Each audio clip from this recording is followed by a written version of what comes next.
Bennett Davison with the EuroHooplife Information Educational Podcast. We're going to be talking to Coach Vladimir Basnjak. How you doing today, sir? Very pleased to meet you. I heard already about you through the many other people, and happy to talk in this late hours in this part of the world with somebody who is well known in our FIBA and especially Euro League basketballs. Thank you. Thank you for the compliment. We are more than welcome. My name is Vladimir Basnjak, and I'm originally from Serbia, former Yugoslavia. When we talk about basketball, that's maybe a little bit more significant. And I'm now national coach of the national team of Rwanda, and coordinator for all those younger categories. Yep. Beside all those things, I was a coach in several countries around the world, mainly in the Middle East, but also in Georgia, former Soviet Union, in China. You've been around the world like myself. You just got to go where the money is and the basketballs bounce. Yeah. Basketball is a Nokia. Connect us. Yes. Awesome.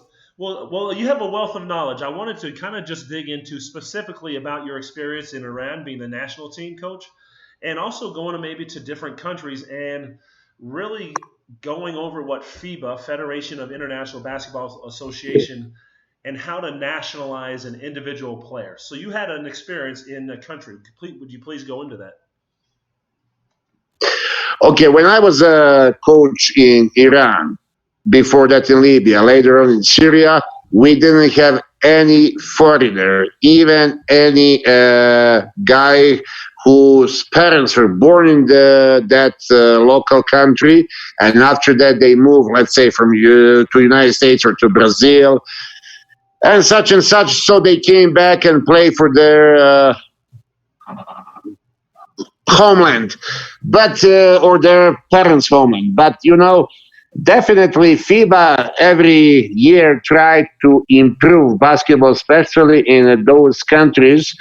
You see, the problem is that some countries don't have money. I think that in Asia was more hold championships in China than in any other country. So every second championship, every 2 years, if you have continental cup, Yep. They play in China. Because they have resources, they have a budget for that. Other countries don't have. Yep.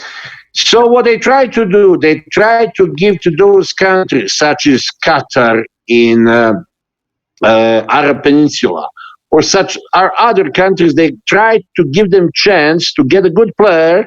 So let's say Bennett Davison is the good. Yes, to make a bigger chance to those who can compete or have the money to compete, to bring the one missing link, and that missing link help them move forward, because we can be actional coaches. So how many international players can they naturalize in 1 year? Okay. In 1 year, they can have only one, and I'm sure that can go another 2, 3, 4 years. Well, they can have only one. You see, they can get 3, 4 guys, but for the certain competition, they said Bennett Davison is a guy. Okay. This is a go-to guy. We don't want another one. But for the another occasion, such as qualifications, you think if Bennett is playing in some EuroLeague, and for him it's a pain in the ass to now come back to play for some national team and go back again, you say, this guy is now jobless, another guy, let's take another guy. Yeah. George is now without job, but if he would be in a shape, he would be more suitable for us, because we have in those qualifications, they call that now windows, FIBA windows. You have to play only 3 games at a time. In those 3 games, in Europe, it's not always day after day. But for example, here in Africa, qualifications for making that national team. Exactly. Just because the body is wear and tear, because you go 10 months overseas and then you're just like, hey, I need to have 2 months to relax before I get back into to let my body recover. As you notice, when you watch the Dream Team, how they play the game, in the first round, almost everybody can reach to their level and beat them. As time goes on, they're adjusting, they're getting ready more. And, when you finish the final games, it's at least 30 points or 20 points difference. And okay, so that's the way it is. so once you get nationalized, and say we just use Bennett Davison for an example. So say I'm Mhm. nationalized on the Iranian basketball team. How does this Yes. benefit me if I'm not an NBA player, but if I'm playing in a FIBA international season? Whether I'm playing in Okay. Spain or France or Australia, how does that affect me as a Well, first national of all, player? your agent has to put in a contract that in a time where national team of Iran is obligated to play the windows, that club should be obligated to give you release for the certain small time that you go over there, practice, and at that time usually are not any competitions. They just practice in Spain or in Italy, because also Spanish national team and Italian national team have a windows at the same time. Yeah. So that's the letter A about how they have to deal. But you know what? Your agent has to put that in a contract. You cannot come like in the United States. You cannot break some rule and say, "Oh, I didn't know." Yeah. You have to know, Oh, yeah. that you cannot go over the speed limit or some other things. That's Yeah. It's common common sense. Yeah. law. Common law. Yes. Yes. And your agent must know those things. Okay, so once you become a national player, now you become a Bosman player. And I think if I'm explaining this right, if you have a team, say Armani Jeans Milan, and you have Bennett Davison as an Iranian national player, I am no longer seen as an American import. I'm seen as a Bosman European national player. So that means that they can bring in two other Americans, but I'm really an American with an Iranian passport. In that club.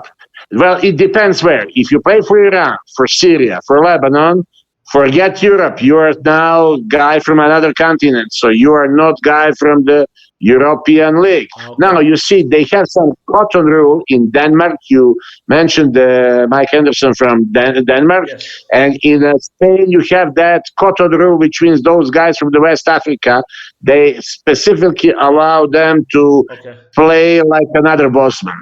But for example, if you come to Iran, or if you come to Syria or Lebanon or Jordan, you can play in China. They have 18 clubs, I think, now in a Division One, and last 6 clubs have a right to take each club, so 6 spots, not so many spots like in Europe. 6 clubs have a chance to get somebody, some Asia Bosman, like would be Bennett Davis if he would be in like Iran. A lottery pick for the teams? Well, something like that. If they're not 13th, 14th, if they're 9th or 10th or champions, they cannot take you. They can just take those from the bottom. Those clubs from the bottom, they can take another extra for it. So it's a form of checks and balances in the Chinese leagues for nationalizing. So if you think about it, there's 263 FIBA certified countries, right? FIBA oversees the NBA, the NCAA, the Olympics, and everything. In doing so, does that mean there's 263 countries that you can go out there and try to get nationalized on? It could be the islands of Samoa or Rwanda, or are you just like, hey, let's focus on some real top level countries where there's actually organized basketball? Certainly, let's face reality. Rwanda is for the African level always in the top 10. There are 66 countries in Africa. We would also need some good American player who would help us in this level get in 8 and hopefully in a top 4 teams on the next AfroBasket 221. Because so the NBA there are basketball, sorry to cut you off, but because the NBA Africa is now being sponsored, there's going to be more money going to Africa, and that's what Coach Dean Murray was talking about, and he's in Rwanda right now. He is with me. Yes, we see each other very often, and he is my good friend. And the situation, of course, this pandemic ruined the league, which will already be played until the May 31st. It should be finals here in Rwanda. But situation is this: beside NBA Africa, which is going on in the clubs, we would also have national team competitions.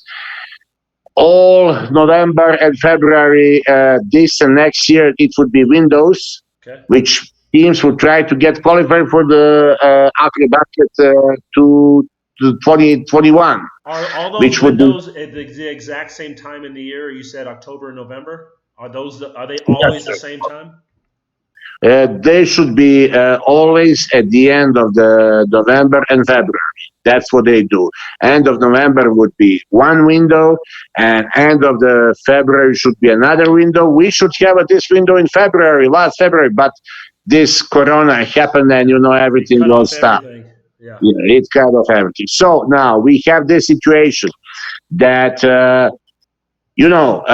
I don't think 263 countries would be all involved in this case, but at least this opens job to 50 or 100 countries. Yeah. Oh, probably. Yes. Because you know what? You always need the new players, and those players, when they become the member of national team, after a while, they totally become naturalized. So you can, after 4 or 5 years, take another one. Yeah. And it's a lottery. Always, it's a gambling casino. Who do you get? Therefore, you have to be on the internet, in a connection. Coach Dean, he's in a lovely opportunity that he's American, so he directly knows some United States agents who have a dignity and good name and brand, and but it's like a fishing, can you catch the fish or? Well, you're one of 10,000 players all trying to get overseas. How do you stand out above the rest of them? I always use that metaphor: 1 in 10,000, always going for one. Yes. But in NBA, only 1.5% of those NCAA athletes go to play. So it's just that the pyramid gets smaller and smaller the more successful you get. So certainly, yes. Well, you have a wealth of knowledge. Let's wrap up this interview. How can people get in contact with you, and if they have more questions, what's the best way for them to find you? Even if we're on LinkedIn very much connected, you and me, but I suggest always Facebook, because I'm a Facebook psycho all the time. I'm there because people usually send me messages there. Yep. So, you can find me on my Facebook profile, and in the inbox, send me any message, and if I can help anyhow, I would be more than glad. Coach, thank you very much. I'll have your first and last name in the introduction for the video. Have a great day. Wish you same, and hopefully we meet each other in person. Bless your hearts. Yep.